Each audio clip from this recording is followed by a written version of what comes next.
نحمده ونصلي على رسوله الكريم أما بعد فأعوذ بالله من الشيطان الرجيم بسم الله الرحمن الرحيم ومن يرتد منكم عن دينه فيمت وهو كافر فأولئك حبطت أعمالهم في الدنيا والآخرة وأولئك أصحاب النار هم فيها خالدون صدق اللہ العظیم۔ زندگی دی ہے تو جینے کا ہنر بھی دینا، زندگی دی ہے تو جینے کا ہنر بھی دینا، پاؤں اگر بخشے ہیں تو توفیق سفر بھی دینا۔ گفتگو تو نے سکھائی کیونکہ میں تو گونگا تھا، گفتگو تو نے سکھائی کیونکہ میں تو گونگا تھا، اب میں بولوں گا تو باتوں میں اثر بھی دینا۔ حضرات، اساتذہ کرام اور عزیز ساتھیوں، مسند اسٹیج پر موجود حکم مستحکم،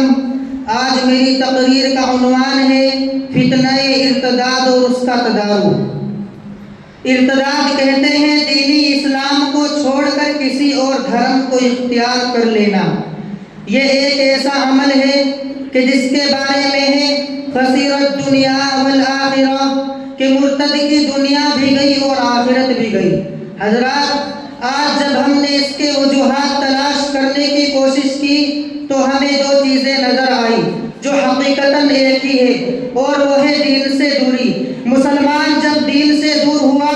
تو اسے جائز اور ناجائز، حلال و حرام میں کچھ فرق نظر نہ آیا۔ اس نے اپنی بچیوں اور بہنوں کو اسکولوں اور کالجوں کے اندر غیر محرموں اور غیر مسلموں کے ساتھ کاندھے سے کاندھا ملا کر چلنے اور کاندھے سے کاندھا ملا کر ایک سیٹ پر بیٹھنے کو برا نہ سمجھا۔ یہ سوچ ہماری بنائی یہودیوں نے، یہ سوچ ہماری بنائی عیسائیوں نے، اور اس کا فائدہ اٹھایا دشمنان اسلام نے، اور انہوں نے اپنی اپنی تنظیموں کے اندر یہ مشورہ کیا کہ اگر اسلام کو نقصان پہنچانا ہے، مسلمانوں کو نقصان پہنچانا ہے تو ہمیں متحد ہونا ہوگا، ہمیں اپنے نوجوان بچوں کو اسکولوں اور کالجوں کی طرف روانہ کرنا ہوگا۔ وہاں ان کا کام صرف اور صرف یہ ہوگا کہ وہ مسلم بچوں کو اپنی طرف مائل کرنے کی کوشش کریں گے، وہ مسلم بچوں سے محبت کا جھوٹا ناٹک کریں گے، اور اس کام کے کرنے پر پھر وہ تنظیمیں ان بچوں کا مالی تعاون بھی کرے گی۔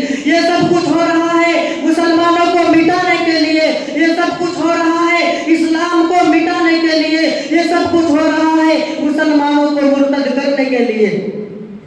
حضرات، جگر پر ہاتھ رکھیے اور سنیے کہ جن گھروں کے اندر یہ کورٹ میرج کا واقعہ پیش آیا، ان گھروں کی حالت آج یا تو یہ ہے کہ وہ مرتد ہو گئے، دین اسلام کو انہوں نے چھوڑ دیا، اپنی آخرت کو انہوں نے برباد کر لیا، اور اگر انہوں نے ایسا نہ ہونے دیا، اپنی آخرت کو انہوں نے برباد نہ ہونے دیا، اللہ تبارک و تعالیٰ کی رسی کو انہوں نے مضبوطی سے تھامے رکھا، تو ان کی بچوں کو مار دیا گیا، ان کی بچوں کو قتل کر دیا گیا، ان کی بچوں کو دوسرے ملک میں لے جا کر بیچ دیا گیا۔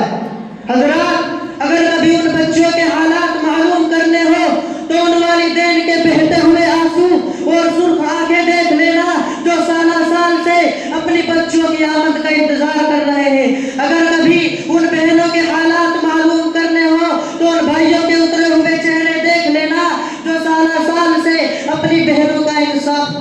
کا انتظار کر رہے ہیں۔ میں اپنی تقریر کو یہیں پر ختم کرنا چاہتا ہوں۔ وآخر دعوانا الحمد للہ رب العالمین۔